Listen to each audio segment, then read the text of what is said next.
Subhanaka la ilma lana illa ma 'allamtana innaka antal alimul hakim wa tub 'alaina innaka antat tawwabur rahim. Qala rabbi ishrah li sadri wa yassir li amri wahlul 'uqdatam min lisani yafqahu qawli amma ba'd. Melanjutkan daripada hadis Mawaidul Usbuliyah, yaitu hadis yang kelima mengenai tatkala kita pernah melaksanakan suatu perbuatan dosa, maka hendaknya pada saat ini kita memperbanyak daripada amal baik dengan tujuan agar supaya amal baik tersebut bisa menjadi pelebur atau penghapus daripada dosa-dosa yang pernah kita lakukan.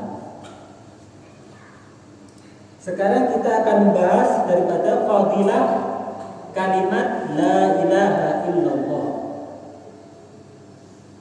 Nabi SAW ditanya oleh salah seorang sahabat, aminal hasanati qaulu la ilaha illallah, apakah bagian daripada kebaikan itu adalah ucapan la ilaha illallah? Nabi Muhammad SAW menjawab, na'am ya ahsanul hasanat.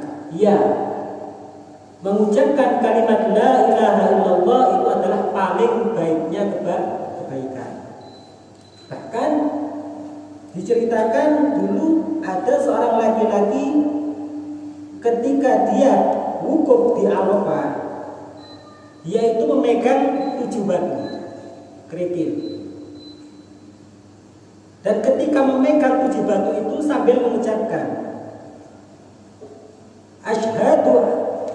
Ashhadu anni inda rabbana bi anni ashhadu an la ilaha illallah wa anna muhammadar rasulullah. Ketika memegang 7 batu itu, sang laki-laki itu sambil mengucapkan, aku bersaksi bahwa sesungguhnya tiada Tuhan selain Allah, dan aku bersaksi bahwasanya Nabi Muhammad adalah utusan Allah. Ketika dia tidur, mimpi. Apakah sebuah mimpi itu bisa dijadikan rujukan kebaikan ketika di akhirat? Ya. Karena mimpinya orang mukmin itu bisa menjadi suatu bukti atau tanda kebaikan. Dikarenakan di antara para nabi, di antaranya Nabi Yusuf, itu beliau di antara mukjizatnya adalah mentakwil mimpi. Diceritakan ada seorang raja yang mimpi ada lembu 7 ekor memakan lembu yang lain 7 ekor. Arti lembu saling memakan lembu. Dan juga mimpi selanjutnya pada hari selanjutnya, yaitu sang raja tadi itu mimpi bahwasanya tumbuh gandum 7, akan tetapi di sampingnya tumbuh gandum 7 lagi, yang satu mengering, yang satu subur. Ditakwil oleh Nabi Yusuf. Jadi mimpi ini tidak bisa diremehkan. Bahkan mimpi ini bisa diambil hikmah tatkala itu adalah sebuah kebaikan. Ketika seorang laki-laki itu tidur, ketika di tidurnya dia melihat kiamat itu terjadi. Dan ketika itu Allah Subhanahu wa taala mentakdirkan orang tadi itu masuk ke nerakanya Allah Subhanahu wa taala, sehingga dicangking sama malaikat untuk dibawa ke neraka. Ketika sampai di pintu neraka, tiba-tiba ada batu besar yang menghalangi daripada pintu neraka, sehingga orang ini tidak bisa dimasukkan ke neraka yang pertama ini. Akhirnya dikumpulkan malaikat, para malaikat, ayo kumpul ke sini. Ini ada batu yang menghalangi pintu neraka sehingga aku tidak bisa memasukkan hamba ini ke dalam neraka. Ketika berkumpul malaikat mau diangkat tidak bisa, tidak kuat. Akhirnya malaikat, kalau gitu ayo kita pindah ke pintu yang kedua, pintu neraka yang kedua. Dibawa lagi. Ternyata tiba-tiba ada batu lagi muncul, belum nutup. Kumpul lagi malaikat, mau ngangkat tidak bisa, digiring lagi sampai ke pintu neraka yang ketujuh. Berkumpul malaikat tidak bisa membawa, atau tidak bisa memasukkan seorang laki-laki itu di dalam nerakanya Allah. Karena apa? Masing-masing pintu neraka itu terganjal oleh batu. Akhirnya seorang laki-laki itu digiring, dibawa arusnya Allah, dan para malaikat berkata kepada Allah, bertanya, Rabbana anta ta'lamu bi amri 'abdik. Ya Allah, Engkau mengetahui tentang urusan hambamu ini.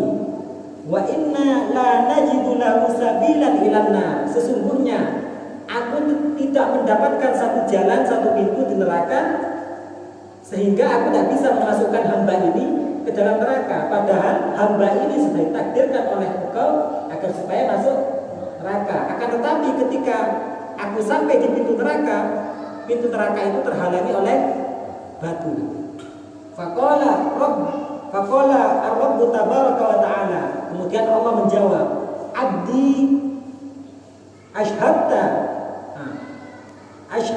al-ahjaru falam tadi'u haqqaka. Allah subhanahu wa ta'ala menyatakan kepada hamba tadi, wahai hambaku, sesungguhnya batu-batu yang pernah engkau bawa ketika engkau wukuf di Arafah sambil mengucapkan asyhadu an la ilaha illallah wa asyhadu anna Muhammadar Rasulullah, sekarang bersaksi bahwasanya batu tadi itu tidak menyia-nyiakan hakmu sebagai seorang hamba. Fakaifa adhi'u ana haqqaka wa ana syahidun bi syahadatik. Bagaimana mungkin aku ini akan menyia-nyiakan kehambaanmu? Dulu kau ini beriman kepadaku sebagai orang Islam, kau beriman kepada Nabi Muhammad bahwasanya Nabi Muhammad adalah Rasul terakhir. Kau melaksanakan sholat, kau melaksanakan puasa, kau mengeluarkan zakat dan ibadah-ibadah yang lain. Bagaimana mungkin aku bisa menyia-nyiakan hakmu? Aku mengetahui hal itu semua, walaupun mungkin semua itu terhalangi oleh perbuatan maksiat yang pernah kau lakukan. Akan tetapi ketahuilah, batu yang pernah kau bawa di Arafah ini menghalangi para malaikat sehingga tidak bisa memasukkanmu ke dalam nerakaku. Kalau begitu, kata Allah Taala, udkhulu al-jannah. Para malaikat, bawalah hamba ini masuk ke surga.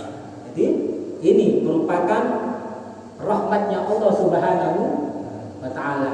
Jadi jangan pernah kita itu meremehkan perbuatan baik sekecil apapun.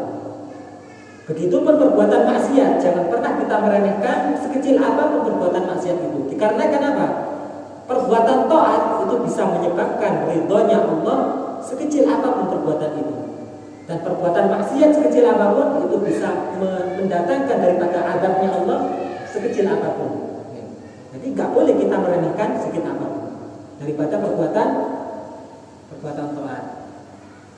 Nah, ketika dibawa ke surga, ketika dekat di pintu surga, tiba-tiba pintunya terbuka.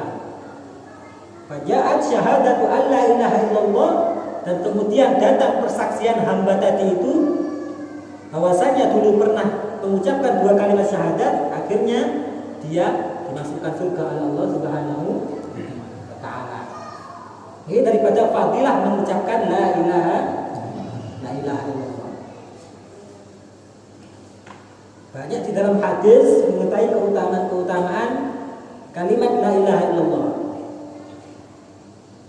Bahwa Nabi kita Muhammad SAW pernah bersabda, Atani atin min Rabbi fa akhbarani anna man mata yashhadu an la ilaha illallah wahdahu la syarika lah dakhala al-jannah.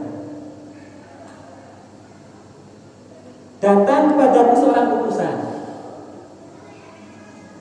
min Rabbi, dari Tuhanku Allah Subhanahu wa ta'ala, yang mana fa akhbarani, utusan tadi itu mengabarkan kepadaku, anna man mata yashhadu an la ilaha illallah wahdahu la syarikalah dakhala al-jannah.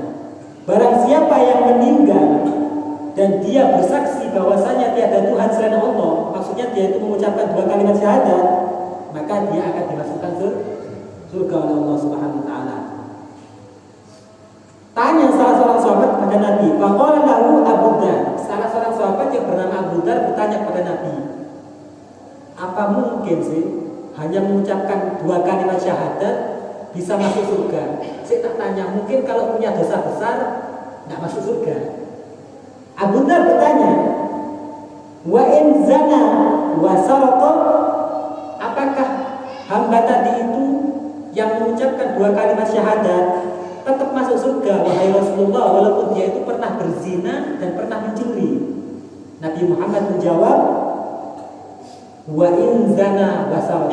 Walaupun orang tadi itu pernah berzina dan pernah mencuri, tetap dimasukkan surga oleh Allah Subhanahu wa taala. Dan juga Nabi pernah bersabda, as'adun nas bi syafaati yaumil qiyamah man qala la ilaha illallah khalisan min qalbihi. Paling beruntungnya manusia dan dia akan mendapatkan syafaatku di hari kiamat, yaitu barang siapa yang dia pernah mengucapkan la ilaha illallah tulus di dalam hatinya. Makanya kalau misalkan kita ketika zikir setelah sholat, ketika mengucapkan la ilaha illallah, dinikmati la ilaha illallah, lamnya dipanjangkan, ketika illallah itu ditekan illallah, karena penekanan bahwasanya tidak ada Tuhan selain Allah, dimantapkan. Dan pernah disebutkan juga di wa dzukira Syekh Abu Muhammad Abdullah bin As'ad al-Yafi'i al-Yamani asy-Syafi'i fi kitab al-Irsyad wa at-Tabrizi fi fadl dzikrillah wa tilawati kitab al-Aziz an Syekh Abi Yazid al-Qurtubi annahu qala sami'tu fi ba'd al-athar, aku pernah mendengar di sebagian hadis, anna man qala la ilaha illallah 70,000 marrah kana lahu fida'an minan nar. Sesungguhnya barang siapa yang pernah di dalam hidupnya pernah mengucapkan la ilaha illallah sebanyak 70.000 kali. Jadi selama hidup, mungkin mulai balik sampai umur 50 itu pernah mengucapkan la ilaha illallah selama sebanyak 70.000 kali. Maka apa? Kanat lahu fida'an minan nar. Maka itu akan menjadi tebusan bagi hamba tadi itu dari api neraka. Maksudnya apa? Ini sebagai penebus atas seorang hamba agar supaya tidak dimasukkan ke dalam neraka Allah Subhanahu wa taala. Pernah diceritakan ada seorang ahli kasyaf. Ahli kasyaf itu bisa mengetahui hal-hal yang gaib. Seorang pemuda ini ahli kasyaf, ibunya meninggal. Di suatu malam dia itu melihat ibunya disiksa di nerakanya Allah, di alam kubur disiksa. Akhirnya di suatu majelis ada seseorang yang pernah membaca la ilaha illallah 70.000 kali dan tahu kalau ibunya si pemuda tadi itu masuk neraka. Akhirnya si pemuda tadi yang pernah mengucapkan la ilaha illallah itu bilang gini, ya Allah, jadikanlah apa yang pernah aku baca dari la ilaha illallah sebanyak 70.000 kali sebagai hadiah atas ibu pemuda itu agar supaya dibebaskan dari neraka. Besoknya orang yang bisa melihat hal yang gaib itu melihat ibunya tidak di neraka lagi. Padahal ini orang lain yang menghadiahkan bacaan la ilaha illallahnya pada orang lain. Sehingga dapat dikatakan seseorang yang menghadiahkan kebaikan kepada orang lain itu sampai. Makanya akhir-akhir ini kadang heran kita, kenapa kok ada acara tahlilan sampai dikafir-kafirkan, baca yasinan dibid'ahkan, dikafirkan, sholawatan dikafirkan, bid'ah. Padahal ini banyak. Di tahlil apakah kita joget-joget? Enggak kan? Di tahlil apakah kita nyanyi-nyanyi? Betul. Di tahlil apakah kita minum-minuman keras? Enggak, justru kita baca yasin, baca la ilaha illallah, baca subhanallah bihamdi, baca istighfar, semuanya hal-hal baik. Sehingga amat sangat seseorang yang dikatakan hampir tidak berakal ketika mereka mengatakan tahlilan adalah sesuatu yang diharamkan oleh Allah. Tahlilan itu hanya sekedar nama. Asalnya dari kata tahlil, baca la ilaha illallah. Karena berbentuk suatu kegiatan maka dikatakan tahlilan. Begitupun yasinan, di sana baca surat yasin karena berbentuk kegiatan dikatakan yasinan. Dikatakan di zaman Nabi nggak ada, di zaman sahabat nggak ada itu. Ada. Nabi dulu pernah baca surat yasin. Nabi dulu pernah baca la ilaha illallah. Hanya saja sama ulama kita di backup backup. Dulu Wali Songo ketika masuk ke Indonesia itu melihat ketika ada orang meninggal, itu orang-orang kumpul malam harinya, mereka itu minum minuman keras, main judi, sehingga oleh Wali Songo diambil wadahnya apa? Kumpul di malam hari, tapi isinya diganti sama apa? Baca Yasin, baca tahlil, agar supaya orang itu semangat datang. Dikasih apa? Sedekah oleh tuan rumah. Jadi semua itu ada dalilnya. Jadi kalau misalkan ada yang katakan tahlil bid'ah, kabur. Yang penting aku tak meyakini itu bid'ah. Kenapa? Karena dalam tahlilan ada bacaan la ilaha, ada baca Yasin. Masa begitu kan? Jadi kita sebagai ahli sunnah wal jamaah tetap melaksanakan tahlilan, tetap melaksanakan salawatan, yasinan dengan dalil apa? Satu saja dari kalimat la ilaha illallah itu bisa menjadi pembebas kita daripada siksa api neraka. Banyak fadilah-fadilah daripada bacaan la ilaha illallah yang disebutkan dalam hadis, man mata wa huwa yashhadu an la ilaha illallah dakhalal jannah. Barang siapa yang dia meninggal ketika nazaknya dia mengucapkan la ilaha illallah, dia pasti dijamin masuk surga. Makanya tak gampang mengucapkan la ilaha illallah ketika kita berada di penghujung akhir. Makanya ketika kita mengucap la ilaha illallah dengan tulus, ikhlas dalam hati, sambil kita berdoa, ya Allah, lesanku sekarang mengucapkan la ilaha illallah, dan jadikanlah kalimat ini sebagai kalimat terakhir yang aku ucapkan ketika aku telah tiba ajalku. Jadi diniatkan sambil berdoa setiap kali mengucapkan la ilaha illallah. Mungkin di tasyahud kan ada bacaan asyhadu an la ilaha illallah, ya Allah, jadikan ini kalimat terakhir yang aku ucapkan dalam hidupku. Bahkan di dalam doa tahlil itu juga ada, Allahumma ja'al akhira kalamina minad dunya inda intihai ajalina qaula la ilaha illallah Muhammad Rasulullah. Ya Allah, jadikanlah daripada kalimat yang terakhir aku ucapkan ketika aku nazar, yaitu ucapan la ilaha illallah. Dan ada pembahasan apakah la ilaha illallah itu boleh dibaca la ilaha illallah, boleh, lamnya itu pendek. Apakah harus panjang la ilaha illallah? Ulama mengatakan kalau kita masih seger buger kayak gini, dianjurkan membaca yang lamnya panjang. La ilaha illallah sambil dinikmati. Tapi kalau untuk nuntun orang yang mau meninggal, jangan dipanjangkan. Kenapa? Karena khawatir ketika la habis. Akhirnya apa? Dia kaki nggak ada tuh. Nah, kalau misalnya dia sudah mengucapkan, jangan diajak bicara lagi. Kenapa? Diharapkan itu adalah kalimat terakhir yang dia ucapkan. Makanya kadang kalau ini ngali ini kadang enten kumpul, terus itu tuh la ilaha illallah kayaknya gere-gere. Jangan seperti itu. Kalau bisa anaknya kumpul, satu baca Yasin, satu baca sholawat, satu baca ada yang nuntun la ilaha illallah. Kalau misalnya nggak memungkinkan untuk full la ilaha illallah, dituntun Allah, Allah, Allah. Kenapa?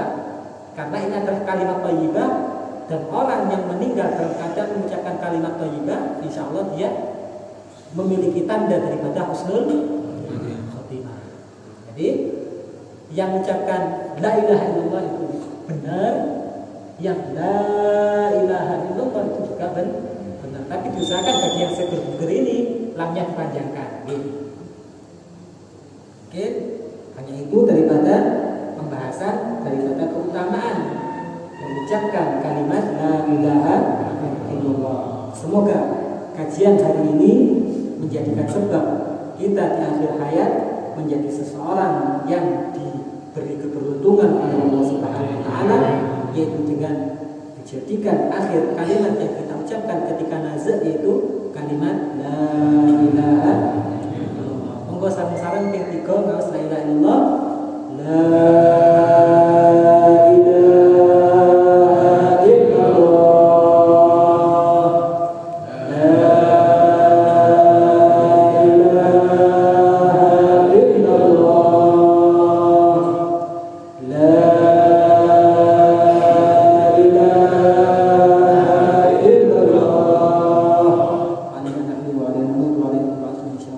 العالمين آمين على هذه النية وكل نية صلى إلى حضرة النبي محمد صلى الله عليه وسلم. بسم الله الفاتحة.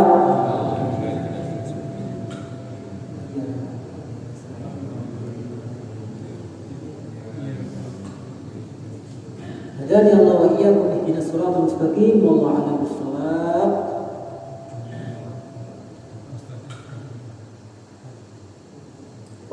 بسم الله الرحمن الرحيم. الصلاة والسلام على أشرف المرسلين سيدنا ومولانا محمد وعلى آله أجمعين.